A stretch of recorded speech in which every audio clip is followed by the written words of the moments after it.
Hey everyone, welcome. कैसे आप लोग? तो हम लोग IUPAC नॉमेनक्लेचर पढ़ रहे थे, तो वहाँ पे मैंने आपको राइटिंग का रूल बता दिया कि कैसे लिखते हैं। एक बार फिर से रिवाइज करा देती हूँ। पहले प्रीफिक्स लिखते हैं, देन वर्ड रूट लिखते हैं, देन आपका सफिक्स लिखते हैं। ठीक है, तो आज हम पढ़ने वाले हैं इसके क्या रूल्स की, आप कैसे नंबरिंग करेंगे और कैसे इसका नेमिंग आएगा। ठीक है, तो जो सबसे पहला रूल है, सबसे इंपॉर्टेंट रूल है वो कि आपको सबसे पहले क्या सिलेक्ट करनी है, आपको एक लॉन्गेस्ट चेन सिलेक्ट करनी है। लॉन्गेस्ट चैन मतलब जो आपकी मेन चैन होगी या फिर आपकी पेरेंट चैन होगी, आपको वो सिलेक्ट करनी है। ठीक है, आपने वो सिलेक्ट की तो कैसे करना है, देखो ऐसे देखना, जिस चैन में नंबर ऑफ कार्बन आइटम्स है वो बहुत ही ज़्यादा हो।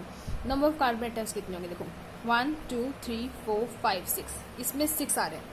मैं ऐसे करूँ 1 2 3 4 5 6, मतलब ऐसे लेनी है कि बॉन्ड मिलते हो। ऐसे नहीं है कि आपने 1 यहाँ पे ले लिया तो 2 आप यहाँ पे ले लो, ऐसे नहीं करना। जहाँ पे बॉन्ड है सिर्फ वैसे इसी डायरेक्शन में जाना है। तो 1 2 3 4 5 6, यहाँ पे 6 बन रहे हैं, ऐसे भी 6 बन रहे हैं। अब ऐसे देखो 1 2 3, यहाँ पे 3 बन रहे हैं। तो हम अगर ऐसे लेते हैं 1 2 3 4 5 6, तो ये भी 6 बन रहे हैं, मतलब 6 की लॉन्गेस्ट चेन दिख रही है हमें। लेकिन देखो 1 2 3 4 5 6 7, ये वाली लॉन्गेस्ट चेन देखो, ध्यान से देखो इस वाली लॉन्गेस्ट चेन को, इसमें 7 नंबर ऑफ कार्बन आइटम्स बन रहे हैं। तो जो आपका वर्ड रूट होता है वो आपके मेन चेन पे डिपेंड करता है कि आपकी मेन चेन है जो, उसमें नंबर ऑफ कार्बन आइटम्स कितने हैं और वो सबसे ज़्यादा होने चाहिए। वो वाली चेन आपको सिलेक्ट करनी है। 1 2 3 4 5 6 7, आप ऐसे भी लिख सकते हो 1 2 3 4 5 6 7, कोई फर्क नहीं पड़ेगा। तो आपको सेलेक्ट करनी है कौन सी, आपको मेन चेन सेलेक्ट करनी है जो सबसे लॉन्गेस्ट हो। अब देखो यहाँ पे मैंने बोला कि ये मेन चेन है। आपको अब सेकंड रूल क्या आता है, अगर 2 या 2 से ज़्यादा लॉन्ग चैन आए, यहाँ पे तो जैसे एक आ गई और एक ये वाली हो गई, मतलब इसको अगर मैं छिपा दूँ तो एक लॉन्गेस्ट चैन ये वाली हो जाएगी। ठीक है, तो अब इन दोनों में से कौन सी लॉन्गेस्ट चैन सेलेक्ट होगी, वो उसके लिए हमारा सेकंड रूल आता है। वो रूल क्या कहता है, वो वाली लॉन्गेस्ट चैन सेलेक्ट होगी जिसमें नंबर ऑफ नंबर ऑफ सब्सिक्वेंट्स या फिर नंबर ऑफ ब्रांचेस ज़्यादा हो। नंबर ऑफ ब्रांचेस मतलब मेन चैन के अलावा जो चीज़ें इसके साथ लगी हुई हैं। देखो यहाँ की मेन चैन हो गई, इसके साथ देखो कितने बोन लगा हुआ है, एक बोन लगा हुआ है, तो एक ये वाला सब्स्टिट्यूएंट हो गया और एक ये वाला बोन लगा हुआ मेन चैन के साथ, है ना। तो एक ये वाला, ये कंप्लीट एक सब्स्टिट्यूएंट होगा, मतलब एक ब्रांच होगी। जैसे आपका ट्री होता है तो एक ब्रांच निकली होती है ना, ऐसे ऐसे। तो ये मेन आपकी ब्रांच है, इससे कितनी ब्रांच निकली, तो ये आपकी मेन ब्रांच है, इससे एक ब्रांच निकली हुई है, 2 ब्रांच निकली हुई है, तो मतलब 2 सब्स्टिट्यूएंट्स है। अब इसके ऊपर नहीं देखो, पहले सिलेक्ट करनी है आपको मेन चैन। 1 2 3 4 5 6 हो रही है, और किस तरीके से देख लो 1 2 3 4 5 6। देखो एक तो मैं ऐसे कर देती हूँ, टोटल से कर देते हैं। चलो एक तो आपके पास ये मेन चैन हो रही है 6 वाली कार्बन की। ठीक है, और कौन सी हो सकती है, देखो 1 2 3 4 5 6, और ये वाली हो सकती है। इसमें मैं ऐसे मार्क कर देती हूँ।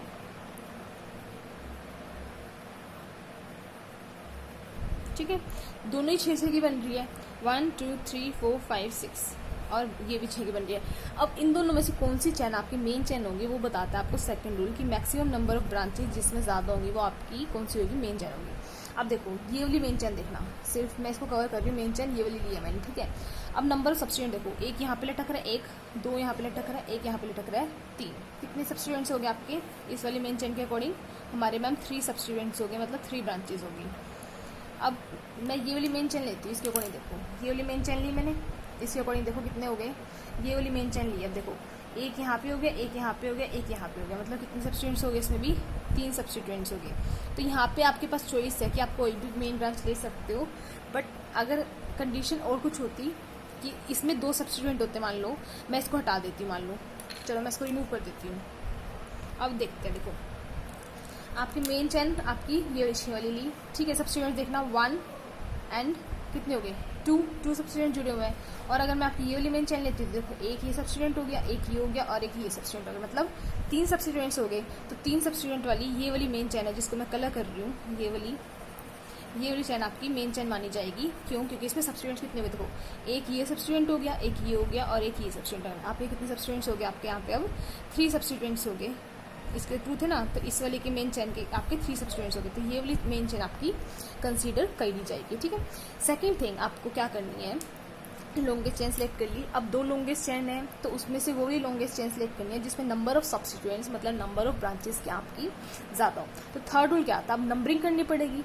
तो देखो पहले फर्स्ट रूल अप्लाई करते हैं, 1 2 3 4 5। ठीक है, 1 2 3 4 5 कैसे भी ले लो, कोई फर्क नहीं पड़ेगा, 5 की ही बनेगी मेन चैन, तो मैं इसी को ले लेती हूँ। ठीक है, अब नंबरिंग करनी है। अब नंबरिंग के 2 मेथड हो सकते हैं, या तो मैं 1 2 3 4 एंड 5 ऐसे नंबरिंग करूँ, या फिर 1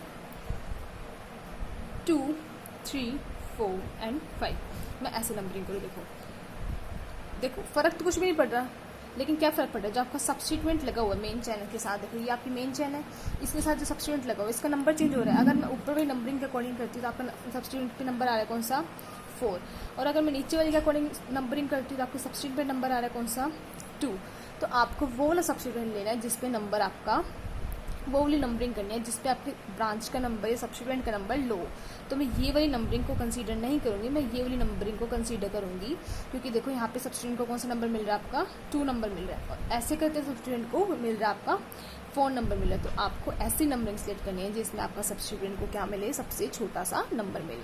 ठीक है, नेक्स्ट रूल क्या है, आपको वो वाला लोवेस्ट सम रूल है। मतलब क्या करना है, अगर आपके 2 से ज़्यादा सब्स्टिट्यूएंट, जैसे इसमें तो एक ही सब्स्टिट्यूएंट है, अब आपके 2 से ज़्यादा सब्स्टिट्यूएंट आ जाते हैं तो आपको क्या करना है, फर्स्ट पॉइंट ऑफ डिफरेंस को प्रेफर करना है। मतलब अभी हम एग्जांपल के साथ देखते हैं। देखो क्या करना है, देखो पहले सबसे पहले मेन चेन सेलेक्ट करनी है, तो मैंने 1 2 3 4 5, आप ये वाली भी कर सकते हो या फिर 1 2 3 4 5 ये वाली भी कर सकते हो। कौन सी करें जिसमें नंबर ऑफ सब्स्टिट्यूएंट ज़्यादा। अब देखते हैं, देखो अगर मैंने ये वाली मेन चेन सेलेक्ट की है 5, तो सब्स्टिट्यूएंट देखना कितने बनते हैं, 1 ये 2 एंड 3 सब्स्टिट्यूएंट बनते हैं। और अगर मैं ये सेलेक्ट करी 1 2 3 4 5, देखो ये कवर कर दिया मैंने। अब देखो सब्स्टिट्यूएंट्स कितने, 1 2 3, तो 3 ही सब्स्टिट्यूएंट्स है, तो अब मतलब कोई फर्क नहीं पड़ेगा, मैं कोई भी लॉन्ग चेन सेलेक्ट कर सकती हूँ। तो मैंने ये वाली लॉन्ग चेन क्या कर दी, सेलेक्ट कर दी। अब देखो नंबरिंग कैसे करनी है, नंबरिंग ऐसे करनी है आपको। देखो अगर मैं ऊपर से नंबरिंग करती हूँ, मतलब ऐसे नंबरिंग करती हूँ 1 2 3 4 एंड 5, ये नंबरिंग होगी। देखो 2 पे 2 सब्स्टिट्यूएंट्स है, तो मैं लिखा 2 2 एंड 4, 2 पे 2 सब्स्टिट्यूएंट और एक 4 पे। ठीक है, लेकिन अगर मैं इस साइड से नंबरिंग स्टार्ट करती हूँ तो क्या होगा, 1 2 3 4 एंड 5। तो आज आपको सब्स्टिट्यूएंट्स नंबर मिल रहे हैं, कौन से मिल रहे हैं, देखो 2 पे एक 4 पे है और दूसरा भी कहाँ पे है, 4 पे है। देखो अब इसमें कैसे डिसाइड करेंगे, देखो फर्स्ट पॉइंट ऑफ डिफरेंस देखते हैं, 2 2 है, मतलब कोई भी डिफरेंस नहीं, हम कहीं से भी नंबर ले लें। बट यहाँ पे देखो 2 और यहाँ पे देखो 4 है, तो हमने पढ़ा था कि सब्स्टिट्यूएंट को आपको लोवेस्ट नंबर मिलना चाहिए। तो मतलब ये वाली नंबरिंग हम ऊपर वाली प्रेफर करेंगे, क्योंकि देखो यहाँ पे सब्स्टिट्यूएंट को 2 नंबर मिल रहा है, 2 2 एंड 4। तो पॉइंट ऑफ डिफरेंस आ गया ना, जिसका कम हो आपको वो सिलेक्ट करना है। तो आप नंबरिंग कहाँ से करेंगे, ये वाली सिलेक्ट करेंगे। ठीक है, बाकी 2 रूल्स और बच गए, 2 रूल हम नेक्स्ट वीडियो में डिस्कस करेंगे। अगर आपको वीडियो अच्छी लगी तो please make sure that you like and subscribe to my channel. Thank you so much for watching.